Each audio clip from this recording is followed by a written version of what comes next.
You have some time to look at questions 1 to 3.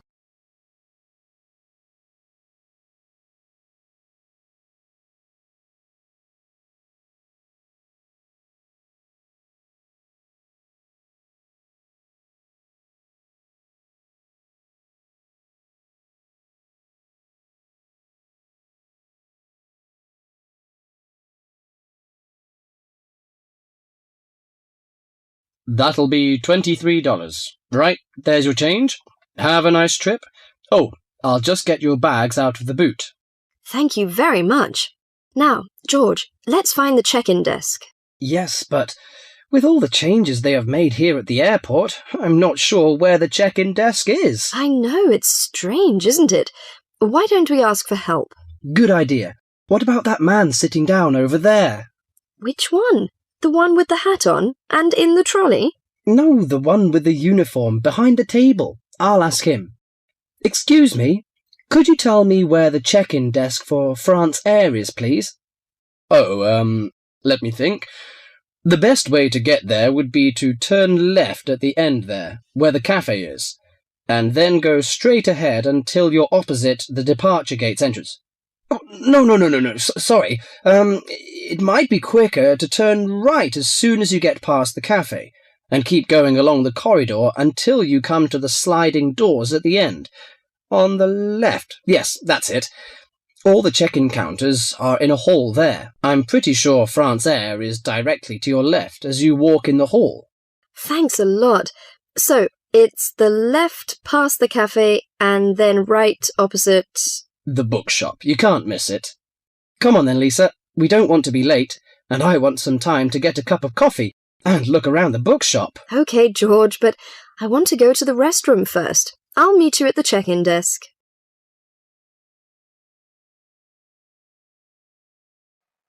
Before you hear the rest of the conversation, you have some time to look at questions 4 to 10.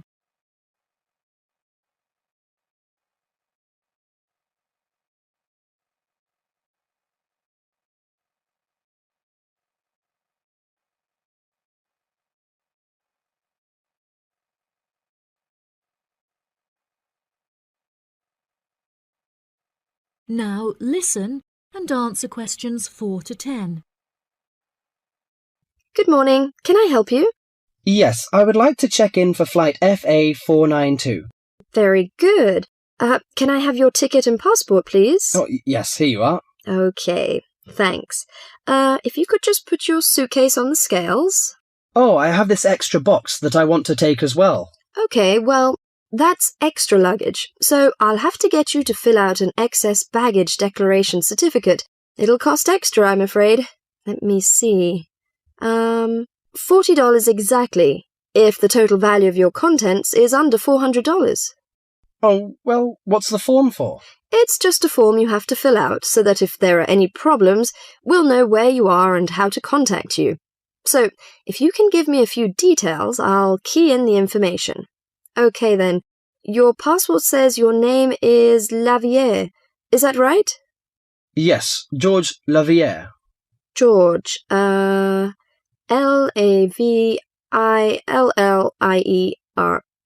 Good.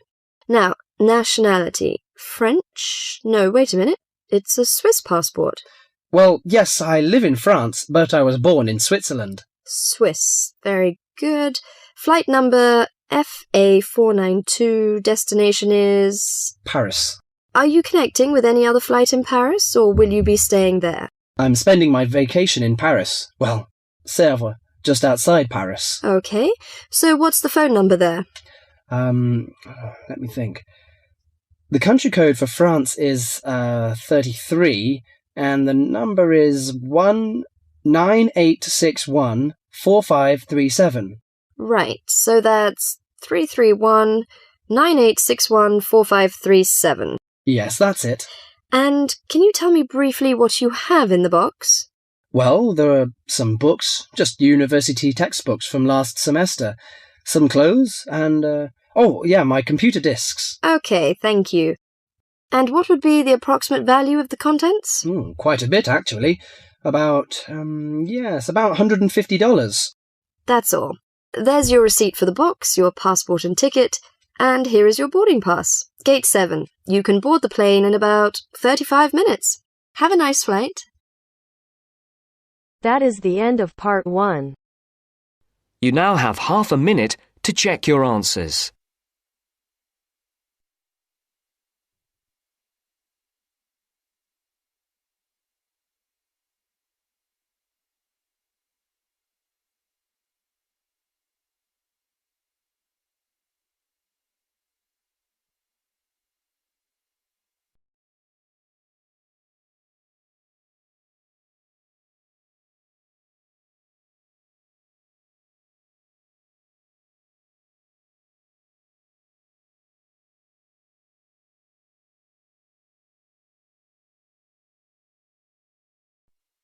Now turns to part 2.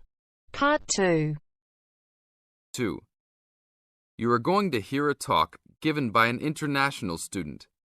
First, you have some time to look at questions 11 to 16.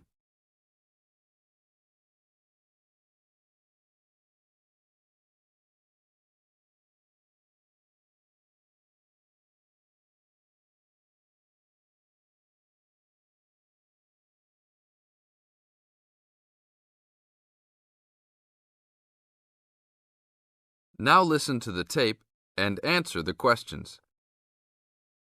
As an international student coming from Sierra Leone, it gives me great honor to give these opening remarks and welcome you all to Ashesi University, where excellence is the code. I believe I speak on behalf of my fellow colleagues when I say we feel that we are the most fortunate and privileged university students in Ghana. You may ask, what is the basis of such a conclusion? And I will simply say to you, in which other tertiary institution in Ghana do you find the same level of IT infrastructure and facilities available to students? Where also do you find such a low ratio of students to lecturers and computers? In which other educational institution do you find 55% of students on some sort of financial aid, who in addition enjoy services and benefits such as job placement after graduation, on-campus employment that pays above the minimum wage, a supply of textbooks, and access to online databases? Ladies and gentlemen, there is no other institution of higher education in Ghana today that matches the learning environment and the quality of instruction at Ashesi. I could continue listing reasons why we students feel this way, but I only have 5 minutes for this speech. Believe me, I could go on for hours. At Ashesi, everyone is considered a leader and is treated special. Ashesi equips us with the necessary determination, strength, and belief in ourselves to be able to achieve our goals. We are being taught to think outside the box and to question and challenge our assumptions about the world we live in. This, ladies and gentlemen, is one of the benefits of a liberal arts education, which seeks to broaden our intellectual capacity.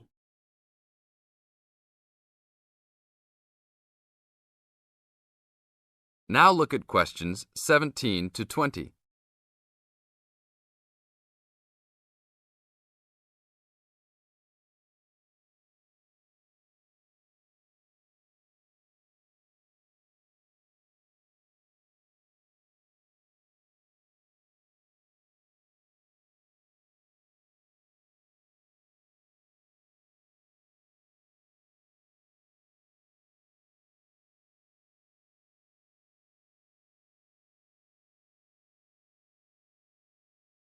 As the talk continues, answer questions 17 to 20. At Ashesi, we are also exposed to real-life situations and learn how to deal with them through a practical and vigorous academic program, as well as various seminars in which prominent leaders in their professions are invited as guests to interact and share their knowledge and experiences. Some people, even some of you in this audience, may believe that tuition at Ashesi is too high, but I say to you that the students here are unanimous in saying it is worth it. Not because we all come from well-to-do families, but because when it comes to one's education, you need to aim at getting the best from the right place. One's education defines who you are and what your perception of life and society will become. Ashesi offers us a top-quality education which meets high international standards. This is due to the strong linkages the school has established with three of the very best schools in the United States, namely Swarthmore College, which is ranked as the best liberal arts school in the U.S., UC Berkeley, and the University of Washington. In addition, Ashesi has recruited an excellent faculty consisting of lecturers from various countries, including Ghana, the UK, and the United States. These lecturers are among the best in their respective academic fields. I believe this is the school's greatest asset, a strong and knowledgeable team dedicated to achieving successful results from their students and who also love their job. I would like to end with a personal message. My fellow students, because we are among the most privileged in our society, we should take responsibility for our own destinies, make our parents proud, and create a legacy for those that follow us and Africa as a whole. We must give back to our society after completing school and achieving our goals in life, which I believe we all can if we properly utilize our time and take advantage of all that is offered here at Ashesi. That is the end of part 2. You now have half a minute to check your answers.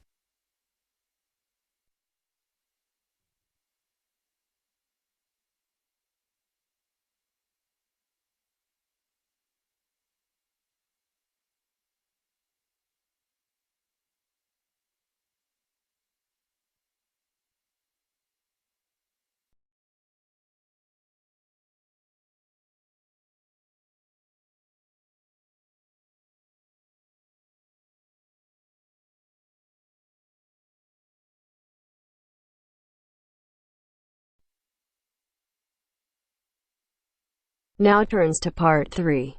Part 3.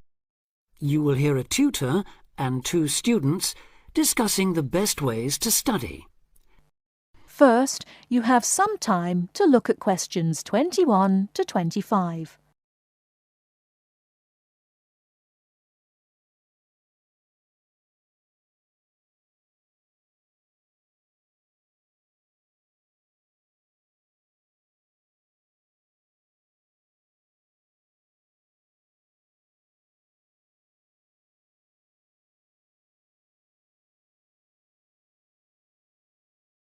Now listen carefully and answer questions 21 to 25. Well, how are you both settling in? Fine. Yes, no problems. So far, anyway. Good. Remember that as your personal tutor, I'm here to help you if you do have any difficulties. Now, as you know, lectures start on Monday, so I thought we'd look at a few ways of making the most of them, especially in terms of the notes you take. Let's begin by thinking about what you can do before you even go to the lecture. Any ideas? Make sure you're up to date with all the background reading, so you know plenty about the subject already. Yes, that's essential. The lecturer will assume you have that knowledge. Anything else, Carlos? Well, check what the topic's going to be. Of the lecture, that is. I'd go a bit further than that and consider what the content may be.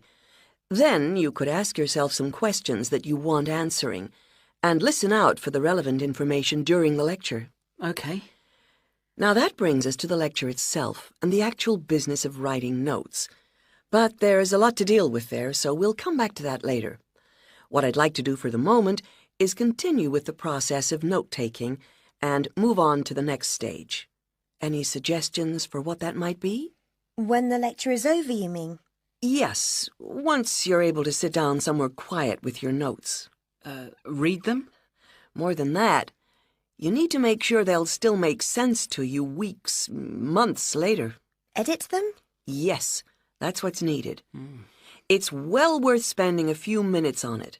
Any missing words, anything difficult to read, things you didn't have time to jot down, now is the time to do so, while everything's still fresh in your mind. Right.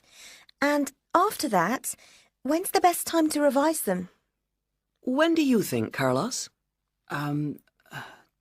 I'd say just before the next lecture, in the same subject. Precisely. That's a vital time to look at them again, for obvious reasons. But it's definitely not the only time. When should you revise them again? A month later, maybe? Sooner, and much more often than that. I'd recommend you look at them again once a week.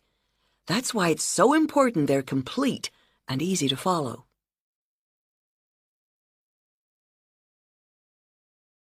Before you hear the rest of the talk, you have some time to look at questions 26 to 30.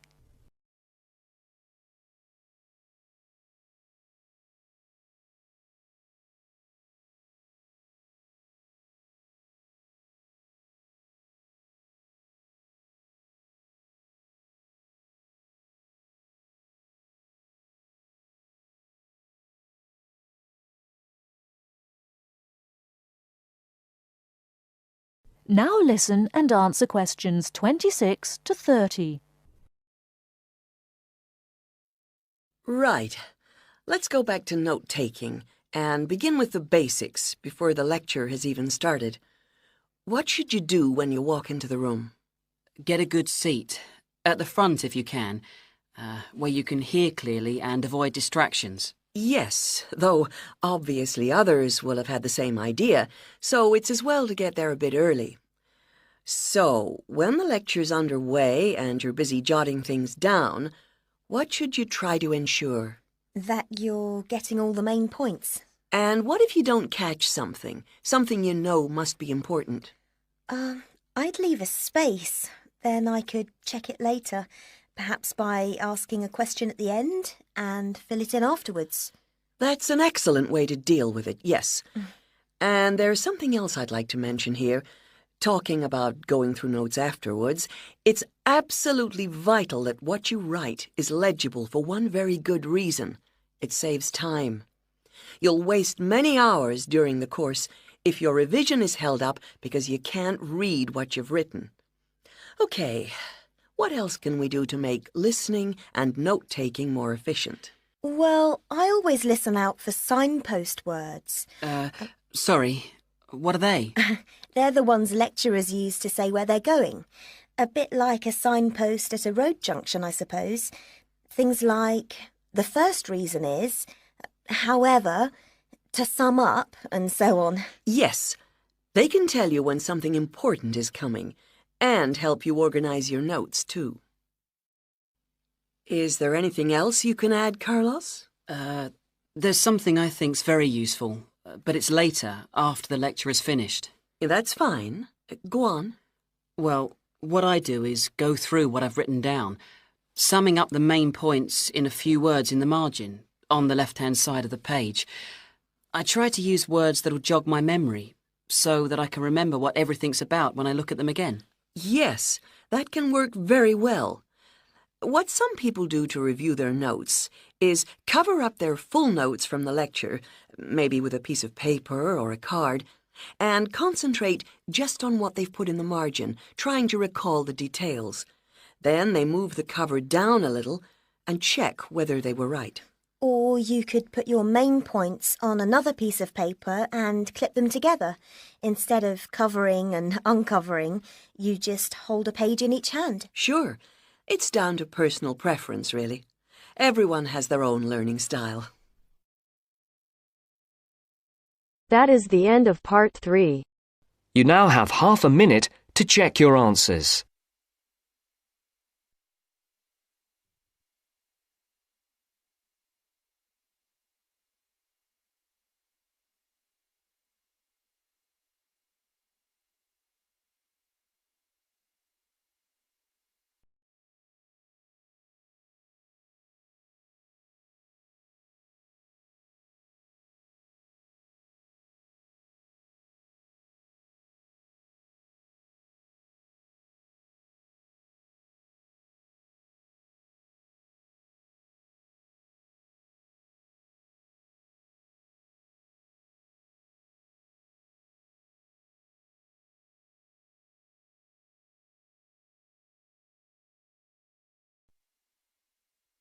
Now turns to part 4.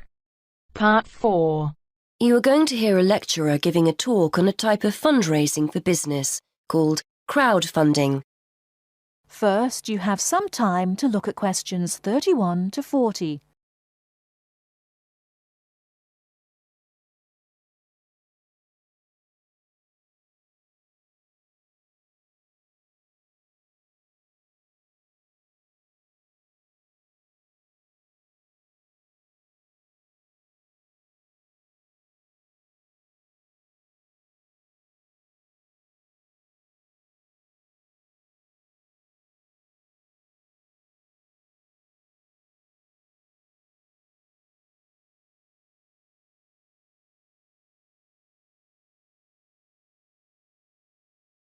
Now listen carefully and answer questions 31 to 40.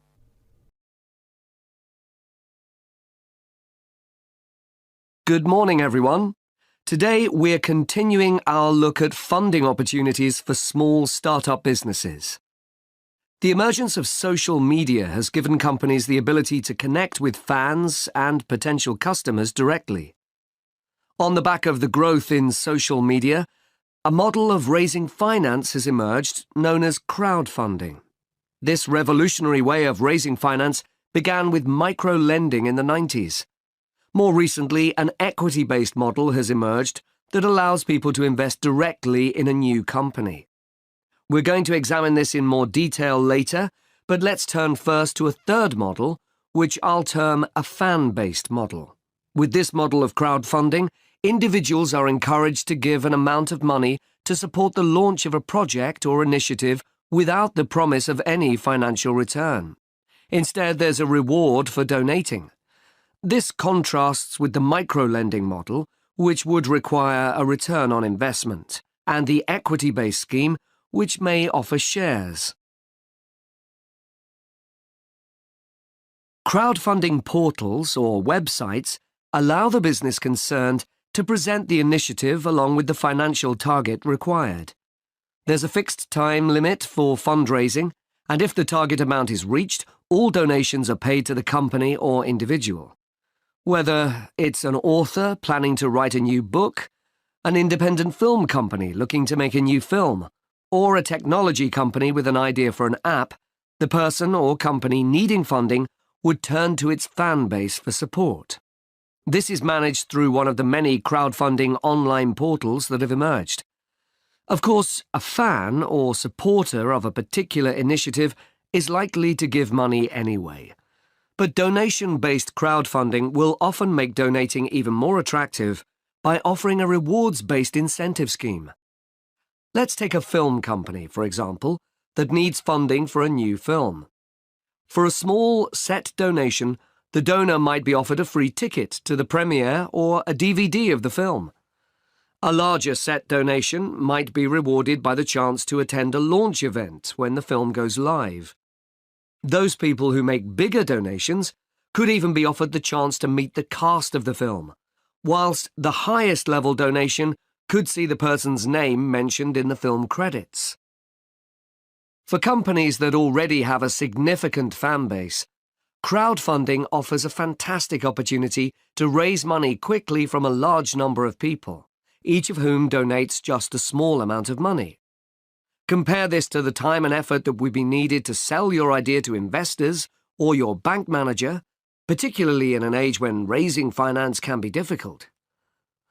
The company may also have links with partner companies or organizations that run fundraising events. In this case, you can significantly increase participation by working with these organizations to promote your crowdfunding project. Another significant advantage is that you can reach out to your fan base for feedback on the project while it's being developed, thus making the final product more appealing. Crowdfunding enables you to raise awareness of the product at an early stage, thus increasing the potential for sales. With so many people behind you, it can also act as a great incentive to get the best possible product out on time and on budget. However, there are disadvantages to bear in mind. The model can be described as all or nothing. If you don't reach the monetary target required in the agreed time, all promises of donations are cancelled and no money is paid, leaving you back at square one. Should this happen, or still worse, you receive the funding but are unable to come up with the product, not only will your fans end up disappointed, but the portal will record the fact that you failed to reach your target, or that the initiative failed. Fulfilling all the pledges that you've made to people can also be very time-consuming. For example, remembering to send out copies of books or free cinema tickets can sometimes be forgotten in the excitement and frenzy of launching your product. People sometimes forget to factor in the cost of rewards when calculating profit margins. But these can be significant. And finally, if you have a small fan base, for example, you're a new company or have a small social media footprint, raising awareness of your initiative will be challenging. These drawbacks aside, donation-based crowdfunding is a wonderful opportunity for individuals or small startups to raise funds for that exciting new project whilst reaching out and connecting to the people who are most likely to support and promote your work for you. That is the end of part 4. You now have half a minute to check your answers.